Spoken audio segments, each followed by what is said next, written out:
Hello everyone. आज की class का हमारा टॉपिक है ह्यूमन आई। ह्यूमन आई के अंदर सबसे पहले ह्यूमन आई स्ट्रक्चर पढ़ेंगे और ह्यूमन आई स्ट्रक्चर पढ़ने के बाद हम पढ़ेंगे डिफेक्ट ऑफ विजन।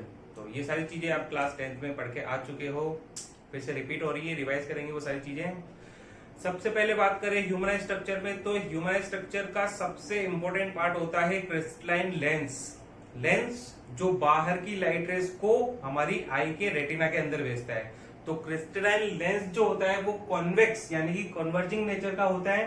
बाहर से जो लाइट रेज इस क्रिस्टलाइन लेंस के अंदर जाती है, ये क्रिस्टलाइन लेंस उस लाइट रेज को कन्वर्ट करके उसकी इमेज बनाता है रेटिना पे। तो ये जो क्रिस्टलाइन लेंस होता है ये कवर्ड होता है चारों तरफ से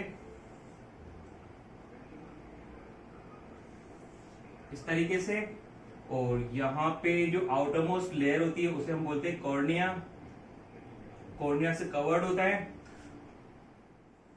और यहाँ पे जितने भी सिग्नल, जितनी भी लाइट रेज क्रिस्टलाइन लेंस के अंदर जाती है वो सारी की सारी जाके इंटरसेक्ट होती है रेटिना पे। ये हमारा हो गया रेटिना। रेटिना पे जो इमेज बनती है वो ऑप्टिकल नर्व्स के थ्रू ब्रेन तक पहुंचाई जाती है इस तरीके से। तो ऑप्टिकल नर्व्स ब्रेन तक सिग्नल को पहुंचाती है, जिससे ब्रेन में एक विजन क्रिएट होता है। ये पोर्शन हो जाएगा कॉर्निया। क्रिस्टलाइन लेंस के साथ जुड़े होते हैं सिलियरी मसल्स। इन सिलियरी मसल्स का काम होता है श्रिंक या एक्सपांड होना। जैसा कि आप लोगों को पता है कि नॉर्मल आई के लिए जो नियर पॉइंट होता है वो होता है 25 सेंटीमीटर। 25 सेंटीमीटर या इससे दूर की चीजें देख पाना नॉर्मल आई के लिए पॉसिबल होता है। 25 सेंटीमीटर से पास की चीजों को देखना, इतना क्लियर विजन आना पॉसिबल नहीं होता है।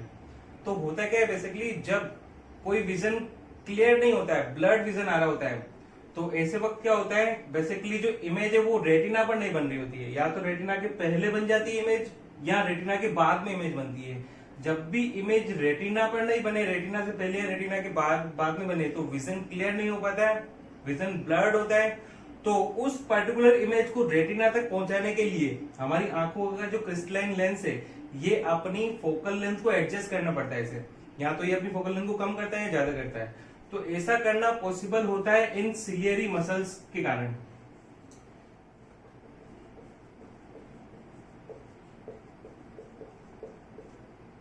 ये सिलियरी मसल्स श्रिंक या एक्सपांड होके हमारी आंखों के क्रिस्टलाइन लेंस की फोकल लेंथ को एडजस्ट करती है, जिससे हमें क्लियर विजन मिल पाता है। इसके अलावा और भी कई सारे टर्म्स हैं ह्यूमन आई स्ट्रक्चर में। तो मैं चाहता हूं कि हम कोशिश करें टेक्निकल चीजें पढ़ने की। जितना ज्यादा से ज्यादा हम टाइम टेक्निकल चीजों को समझने में दें वो ज्यादा बेटर होगा।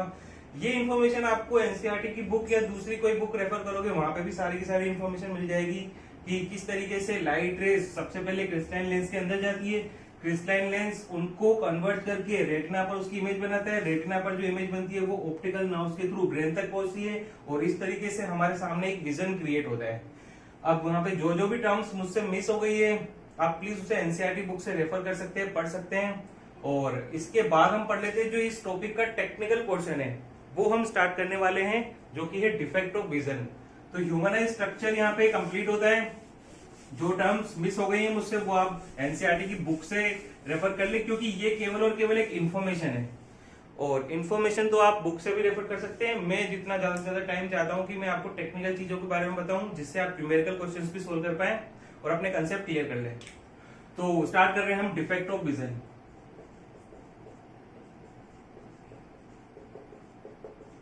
डिफेक्ट ऑफ विजन 3 टाइप के होते हैं, मायोपिया, हाइपरमेट्रोपिया और प्रेसबायोपिया। सबसे पहला हम पढ़ लेते हैं मायोपिया। मायोपिया यहां पे इसे बोल सकते हैं नियर साइटेडनेस।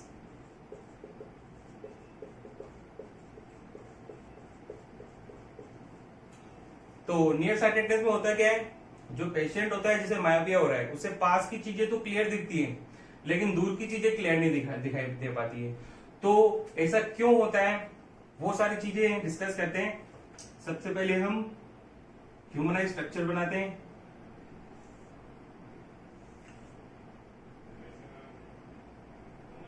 देखो ये ह्यूमनाइज स्ट्रक्चर, इसके अंदर क्रिस्टलाइन लेंस और यहाँ पे हमारा रेटिना है।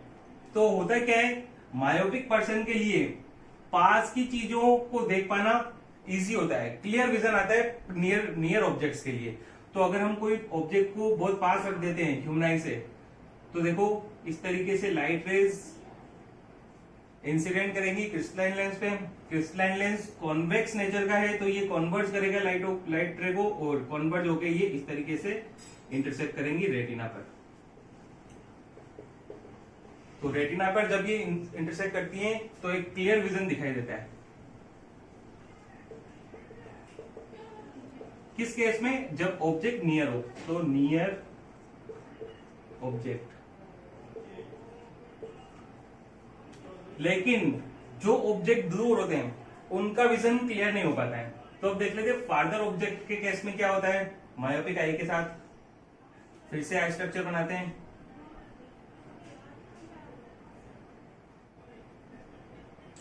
तो देखो फार्दर ऑब्जेक्ट होगा तो हमने पढ़ा है कि अगर कोई ऑब्जेक्ट इनफाइनाइट पे रखा है या काफी ज्यादा दूर रखा है तो उससे जो लाइट रेज आती है वो एक दूसरे के पैरेलल आती है। तो इस केस में हम पढ़ रहे हैं फार्दर ऑब्जेक्ट के लिए। तो फार्दर ऑब्जेक्ट के केस में क्या होगा, लाइट रेज पैरेलल इंसिडेंट होंगी। और इस केस में होता क्या है कि ये लाइट रेज रेटिना से पहले ही एक दूसरे से इंटरसेक्ट कर लेती है इस तरीके से।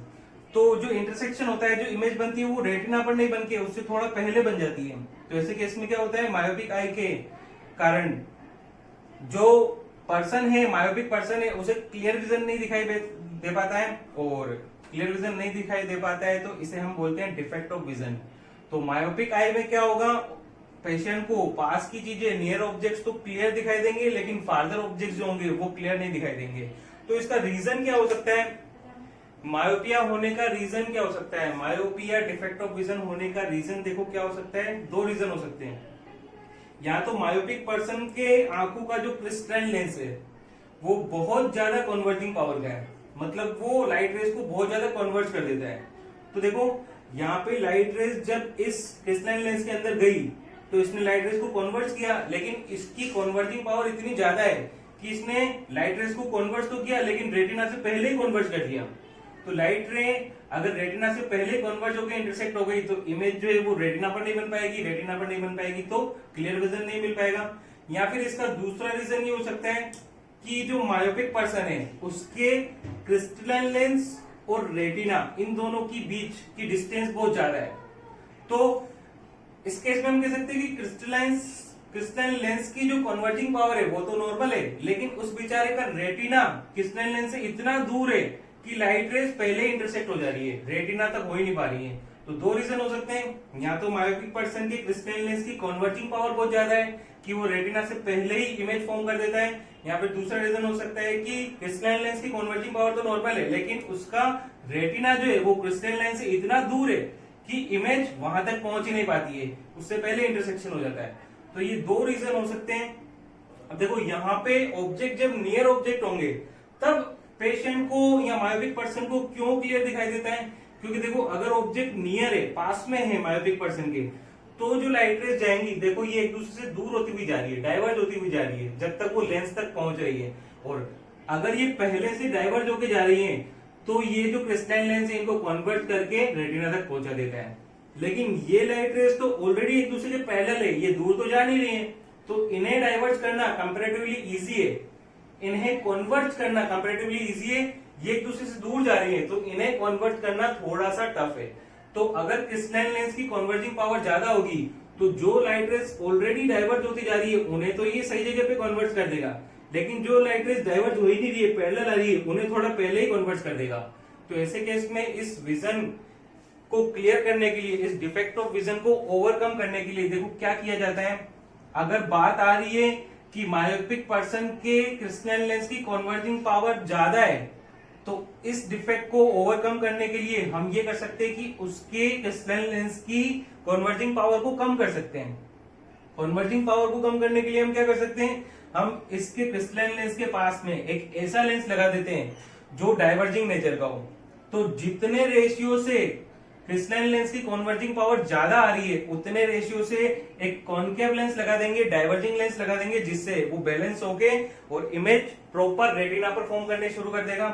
तो देखते हैं कि इस डिफेक्ट ऑफ विजन को ओवरकम कैसे किया जा सकता है। तो सबसे पहले क्रिस्टलाइन लेंस, आई स्ट्रक्चर इस तरीके से, और ऑब्जेक्ट के पास में एक कॉनकेव लेंस लगा दिया हमने। क्रिस्टलाइन लेंस के पास में हमने एक कॉनकेव लेंस लगा दिया इस तरीके से। तो अब देखो होगा क्या, जो फार्दर ऑब्जेक्ट हैं जिनसे लाइट रे पैरेलल आ रही है प्रिंसिपल एक्सिस के, ये पहले तो थोड़ा डाइवर्ज होंगी इस तरीके से, डाइवर्ज हुई और थोड़ा डाइवर्ज हो गई, तो अब चाहे जो क्रिस्टलाइन लेंस ज्यादा कन्वर्जिंग नेचर का है, फिर भी इसको जो लाइट रेज मिल रही है ये डाइवर्ज होती हुई मिल रही है, तो अब ये कन्वर्ज करेगा भी, तो वो जाके रेटिना पर ही इंटरसेक्ट होने वाली है, इमेज रेटिना पर ही बनने वाली है। तो इसका मतलब हम ये कह सकते हैं कि मायोपिक पर्सन के लिए जो स्पेक्टिकल्स होते हैं वो बेसिकली कॉनकेव लेंस के बने होते हैं, और कॉनकेव लेंस की फोकल लेंथ हमेशा नेगेटिव होती है। ये चीज आपको पता होनी चाहिए कि कॉन्वेक्स लेंस की फोकल लेंथ हमेशा पॉजिटिव होती है, कॉनकेव लेंस की नेगेटिव। तो हम ये कह सकते हैं मायोपिक पर्सन को जो स्पेक्टिकल्स लगते हैं वो माइनस नंबर के होते हैं, माइनस नंबर वाले होते हैं। फिलहाल हमें इतना पता है कि माइनस के होते हैं, लेकिन कुछ देर पढ़ने के बाद हम ये भी पता कर सकते हैं कि कितने नंबर का +2 या -2 या -3 या +3 कितने नंबर के स्पेक्टिकल्स लगने चाहिए, हम ये भी इस टॉपिक के थ्रू आइडेंटिफाई कर सकते हैं। तो फिलहाल आपको ये पता चल चुका है कि myopic vision, defect of vision को ओवरकम करने के लिए हम एक कॉनकेव लेंस का इस्तेमाल करते हैं। कॉनकेव लेंस उतने रेशियो से लाइट को डाइवर्ट कर देता है जितने रेशियो से क्रिस्टलाइन लेंस लाइट रे को कन्वर्ट कर पा रहा था। तो इस तरीके से हम डिफेक्ट ऑफ विजन को ओवरकम कर सकते हैं। दूसरा डिफेक्ट ऑफ विजन पढ़ लेते हैं हम, हाइपरमेट्रोपिया, या इसे हम बोलते हैं फार साइटेडनेस। तो इस केस में देखो क्या होता है,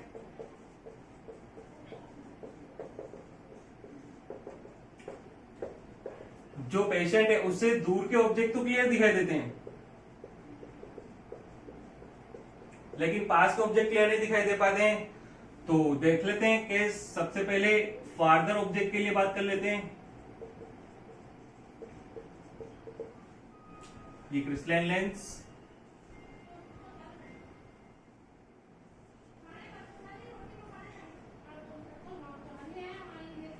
फार्दर ऑब्जेक्ट है तो लाइट रेज जो क्रिस्टलाइन लेंस के अंदर जाएंगी वो प्रिंसिपल एक्सिस के पैरेलल होंगी, क्योंकि ऑब्जेक्ट दूर होता है तो उससे लाइट रेज प्रिंसिपल एक्सिस के पैरेलल इंसिडेंट होती है। अब देखो होता है क्या है, फार्दर ऑब्जेक्ट के लिए तो विजन क्लियर आ रहा है, इसका मतलब इनका जो इंटरसेक्शन होगा वो रेटिना पर ही जाकर होगा इस तरीके से, और ये विजन हो जाएगा क्लियर विजन। लेकिन नियरर ऑब्जेक्ट्स जो हाइपरमेट्रोपिया होता है, इस डिफेक्ट ऑफ विजन में नियरर ऑब्जेक्ट्स क्लियरली विजिबल नहीं होते हैं। तो अब नियर ऑब्जेक्ट का केस कंसीडर कर लेते हैं।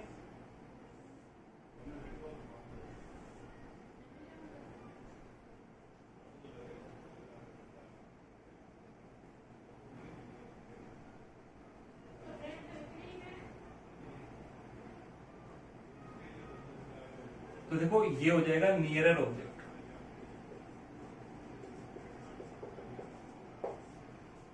जब ऑब्जेक्ट पास में है तो देखो इस केस में होता क्या है, जब लाइट रेज कन्वर्जिंग लेंस के अंदर जाती है तो ये इनको कन्वर्ज तो करता है, लेकिन ये लाइट रेज कन्वर्ज होकर इंटरसेक्ट होती है रेटिना के पीछे जाकर, मतलब इस तरीके से। तो ये फिर से रेटिना पर इंटरसेक्ट नहीं हो पाती है, बल्कि रेटिना से थोड़ा दूर जाकर इंटरसेक्ट होती है। जैसा कि मैंने आपको बताया कि जब इंटरसेक्शन रेटिना पर होता है तो ही एक क्लियर इमेज दिखाई देती है, अगर इंटरसेक्शन रेटिना से पहले हो जाए तो भी क्लियर इमेज दिखाई नहीं देगी, अगर इंटरसेक्शन रेटिना के बाद में होता है तो भी क्लियर इमेज दिखाई नहीं देगी।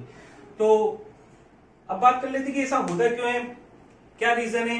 इसके भी 2 रीजन हो सकते हैं। देखो 2 रीजन क्या हो सकते हैं, जैसे मायोपिया होने का रीजन होता था कि पेशेंट के क्रिस्टलाइन लेंस की कन्वर्जिंग पावर बहुत ज्यादा हो, तो हाइपरमेट्रोपिया होने का रीजन होता है कि पेशेंट के क्रिस्टलाइन लेंस की कन्वर्जिंग पावर बहुत ज्यादा कम है। तो देखो इस केस में क्या होगा, यहाँ पे लाइट रे जब पैरेलल आ रही है तो ये एक दूसरे से डाइवर्ज होके नहीं आ रही, पैरेलल आ रही है, तो इन्हें कन्वर्ज करना थोड़ा सा इजी है। तो ये लेंस इतना टास्क तो फुलफिल कर लेता है कि जो लाइट रेज प्रिंसिपल एक्सिस के पैरेलल है उन्हें तो कन्वर्ज कर देता है रेटिना पे, लेकिन अगर नियरर ऑब्जेक्ट है तो इससे जो लाइटें आएंगी वो डाइवर्ज होती भी आएंगी, एक दूसरे से दूर होती भी आएंगी, जैसा आप इमेज में देख पा रहे हो। अब यहाँ पे देखो, अगर लाइट रे पहले से ही डाइवर्ज होती भी आ रही है तो उन्हें कन्वर्ज करके इंटरसेक्ट कराना थोड़ा सा मुश्किल टास्क होगा। तो इस केस में क्या होता है कि क्रिस्टलाइन लेंस इनको कन्वर्ज तो करा पाता है लेकिन थोड़ा लेट हो जाता है, मतलब कि रेटिना से दूर जाकर इंटरसेक्शन हो पाता है। तो इस केस में दो रीजन क्या हो सकते हैं, या तो हाइपरमेट्रोपिया के डिफेक्ट ऑफ विजन में क्रिस्टलाइन लेंस की कन्वर्जिंग पावर कम हो जिससे इंटरसेक्शन रेटिना से दूर जाकर हो रहा हो, या फिर दूसरा रीजन हो सकता है कि हाइपरमेट्रोपिया के डिफेक्ट ऑफ विजन में जो रेटिना है वो क्रिस्टलाइन लेंस के बहुत ज्यादा पास हो, इतना ज्यादा पास हो कि क्रिस्टलाइन लेंस तो अपना फंक्शन पूरा मतलब नॉर्मली अपना फंक्शन कर रहा है, लेकिन रेटिना इतना ज्यादा पास है कि इंटरसेक्शन थोड़ा दूर जाकर हो रहा है। तो दो रीजन हो सकते हैं, या तो क्रिस्टलाइन लेंस की कन्वर्जिंग पावर कम हो, या दूसरा रेटिना जो है वो क्रिस्टलाइन लेंस के बहुत ज्यादा पास हो जिससे इंटरसेक्शन दूर जाकर हो रहा हो। तो इस डिफेक्ट ऑफ विजन को ओवरकम करने के लिए देखो क्या कर सकते हैं, अगर हाइपरमेट्रोपिया में क्रिस्टलाइन लेंस की कन्वर्जिंग पावर कम होती है तो उसकी कन्वर्जिंग पावर को बढ़ाकर हम इस डिफेक्ट ऑफ विजन को ओवरकम कर सकते हैं। और कन्वर्जिंग पावर को बढ़ाने के लिए हमें कन्वर्जिंग लेंस यानी कि कॉन्वेक्स लेंस का इस्तेमाल करते हैं। तो हाइपरमेट्रोपिया के केस में हमें इस्तेमाल करना पड़ता है कॉन्वेक्स लेंस। तो देखते हैं कैसे इस डिफेक्ट ऑफ विजन को ओवरकम कर सकते हैं। ये क्रिस्टलाइन लेंस हमने बनाए, फिर रेटिना, अब हमने ले लिया एक कॉन्वेक्स लेंस और नियरर ऑब्जेक्ट ले लिया हमने ये। तो होगा क्या, देखो ये लाइट रेज सबसे पहले कॉन्वेक्स लेंस के अंदर गई, कॉन्वेक्स लेंस ने इनको कुछ रेशियो तक कन्वर्ज कर दिया है इस तरीके से, और अब कन्वर्ज होने के बाद जो क्रिस्टलाइन लेंस है चाहे उसकी कन्वर्जिंग पावर कम भी हो लेकिन थोड़ी सी हेल्प ये बाहर जो एक्सटर्नल कॉन्वेक्स लेंस है उसने इसकी हेल्प कर दी है, जिससे अब इसके लिए आसान हो जाएगा इमेज को इंटरसेक्ट, लाइट रेज को इंटरसेक्ट करना रेटिना पर। तो रेटिना पर इसके इसमें लाइट रेज इंटरसेक्ट हो जाएंगी जिससे इमेज रेटिना पर बनने लग जाएगी। तो इस डिफेक्ट ऑफ विजन को ओवरकम करने के लिए हमें कॉन्वेक्स लेंस का इस्तेमाल करना पड़ता है। मायोपिया के केस में कॉन्केव लेंस इस्तेमाल करते थे, हाइपरमेट्रोपिया के केस में हमें कॉन्वेक्स लेंस का इस्तेमाल करना पड़ता है। तो ये दो डिफेक्ट ऑफ विजन तो हमने पढ़ लिए हैं। इसके बाद तीसरे डिफेक्ट ऑफ विजन पे आ जाते हैं जो कि है प्रेस बायोपिया।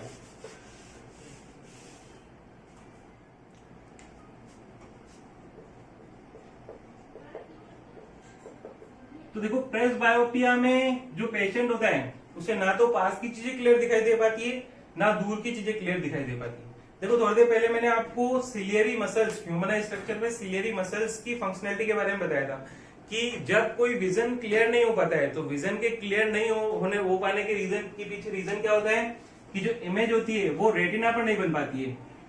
इमेज या तो रेटिना से पहले बन जाती है या रेटिना के बाद में बन पाती है। तो अगर इमेज को रेटिना पर बनाना है तो उसके लिए हम क्या कर सकते हैं, जो आंखों का क्रिस्टलाइन लेंस है इसकी फोकल लेंथ कम या ज्यादा एडजस्ट करके हम जो इमेज रेटिना पर नहीं बन पा रही है, या तो पहले बन रही है या बाद में बन रही है, उसे हम रेटिना पर इंटरसेक्ट करवा सकते हैं। कैसे?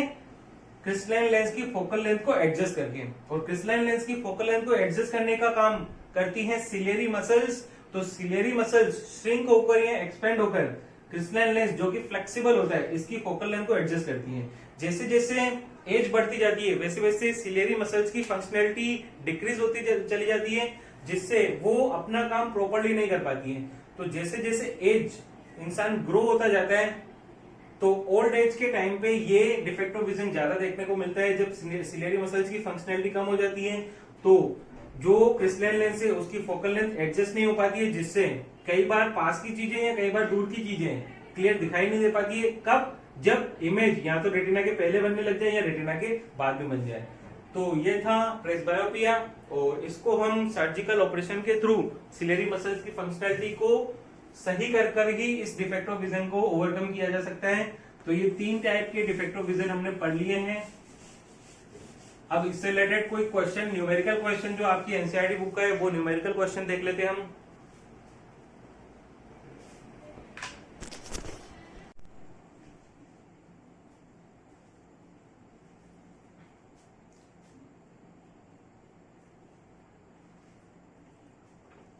देखो डिफेक्ट ऑफ विजन से रिलेटेड क्वेश्चन करते हैं। क्वेश्चन में देखो क्या बोला गया है कि एक पर्सन है जिसके लिए नियरेस्ट पॉइंट 50 सेंटीमीटर है। देखो आपकी नॉलेज के लिए बता दूं कि एक नॉर्मल इंसान जिसकी आईज नॉर्मल है, नॉर्मल आई के लिए जो नियरेस्ट पॉइंट होता है वो होता है 25 सेंटीमीटर। ये आपने पहले 10th क्लास में पढ़ा होगा। जनरल नॉलेज में के क्वेश्चंस में भी ये पूछा जाता है कि नॉर्मल आई के लिए जो नियरेस्ट पॉइंट होता है वो 25 सेंटीमीटर अपार्ट होता है। 25 सेंटीमीटर या उससे दूर की चीजें एक नॉर्मल आई के लिए देखना क्लियर होता है, इजी होता है, लेकिन 25 सेंटीमीटर से पहले जो चीजें होती है वो देखना इतना इजी नहीं होता है।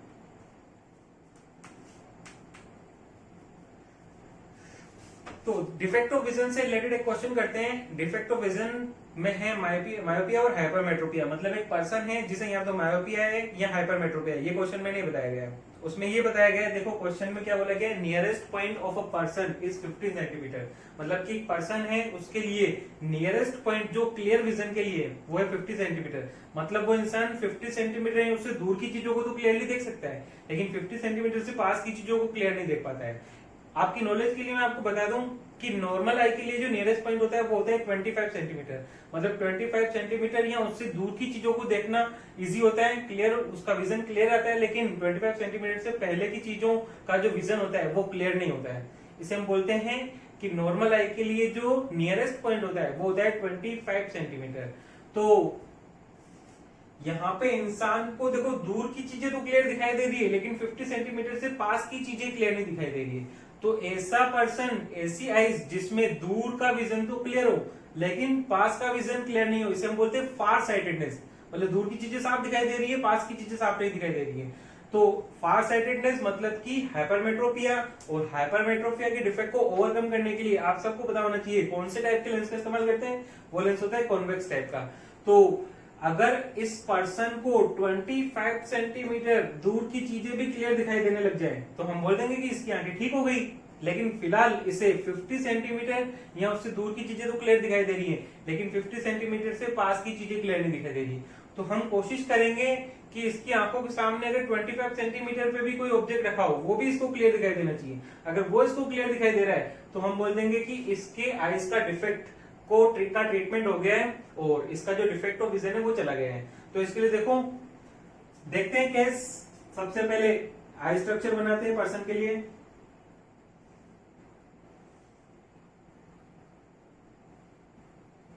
ये उसका क्रिस्टलाइन लेंस, और आपको पता है ऑब्जेक्ट जो है 50 सेंटीमीटर या इससे दूर की चीजें हैं तो इस पर्सन के लिए विजिबल है, लेकिन 50 सेंटीमीटर से पास की चीजें विजिबल नहीं है। तो हम ले लेते हैं नॉर्मल आई के लिए जो नियरेस्ट पॉइंट होता है 25 सेंटीमीटर वाला। तो ये है 25 सेंटीमीटर अपार्ट। तो हम एक ऑब्जेक्ट 25 सेंटीमीटर पे रख देंगे, और अगर ये ऑब्जेक्ट भी इस पर्सन को विजिबल हो जाता है तो फिर इसका मतलब इसका डिफेक्ट ऑफ विजन ओवरकम हो चुका है। तो जब भी फार साइटेडनेस मतलब कि दूर की चीजें क्लियर दिखाई दे लेकिन पास की चीजें क्लियर नहीं दिखाई दे, ऐसे विजन डिफेक्ट ऑफ विजन को ओवरकम करने के लिए हम कॉन्वेक्स लेंस का इस्तेमाल करते हैं। तो ये कॉन्वेक्स लेंस रख दिया। अब यहां से जो लाइट रेज जाएंगी, देखो ये लाइट रेज गई तो ये कन्वर्ज होंगी इस तरीके से, और कन्वर्ज होके इसके रेटिना पे गिरेगी। तो देखो अगर ये लाइट रेज इस क्रिस्टलाइन लेंस के लिए कहां से आती हुई अपीयर हो रही है, देखो ये यहां से आती हुई अपीयर हो रही है इस तरीके से। तो इसका मतलब अगर ऑब्जेक्ट जो 25 सेंटीमीटर पे रखा हुआ है अगर उसकी इमेज 50 सेंटीमीटर पे बनने लग जाए तो इसका मतलब चाहे ऑब्जेक्ट 25 सेंटीमीटर पे रखा हुआ है लेकिन उसकी इमेज जो इस पर्सन को दिखाई दे रही है वो 50 सेंटीमीटर पे दिखाई दे रही है, और इस पर्सन के लिए नियरेस्ट पॉइंट 50 सेंटीमीटर है। तो इसका मतलब अगर इस ऑब्जेक्ट की इमेज 50 सेंटीमीटर पे दिखना शुरू हो जाए तो इसका मतलब इसका डिफेक्ट ऑफ विजन वहां पे खत्म हो जाएगा। तो इस केस के लिए देखो हमें करना क्या है, ऑब्जेक्ट की डिस्टेंस होनी चाहिए 25 सेंटीमीटर और इमेज होनी चाहिए 50 सेंटीमीटर दूर, तो जाके इसको क्लियर विजन दिखाई देगा।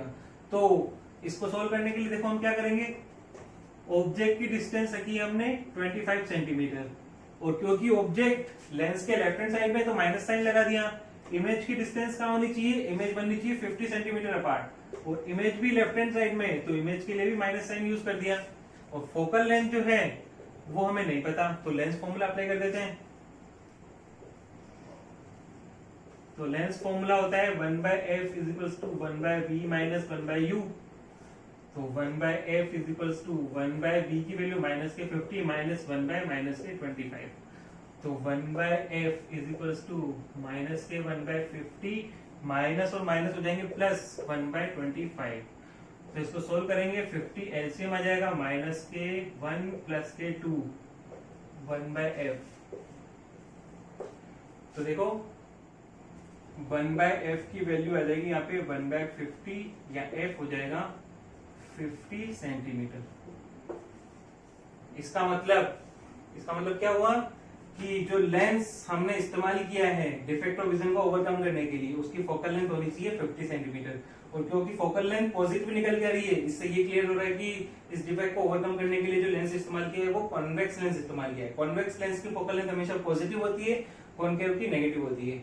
और अगर आपको उसके स्पेक्टिकल्स का नंबर डिटरमाइन करना है तो उसकी पावर से पता चलेगा। पावर होती है 1/f, तो ये हो जाएगा 100/50 सेंटीमीटर को मीटर में कन्वर्ट करने के लिए, तो पावर हो जाएगी 2। इसका मतलब उस इंसान को +2 नंबर का चश्मा लगाया जाएगा, तो उसका डिफेक्ट ऑफ विजन ओवरकम हो पाएगा। तो ये क्वेश्चन है। इसी तरीके के और भी क्वेश्चंस मैं आपको असाइनमेंट में देने वाला हूं, तो इसको अच्छे से समझना और करना असाइनमेंट के क्वेश्चंस। बाकी जो टेलीस्कोप और माइक्रोस्कोप का पोर्शन है वो हम नेक्स्ट वीडियो में देखेंगे। आज की वीडियो के लिए इतना ही है। Thank you.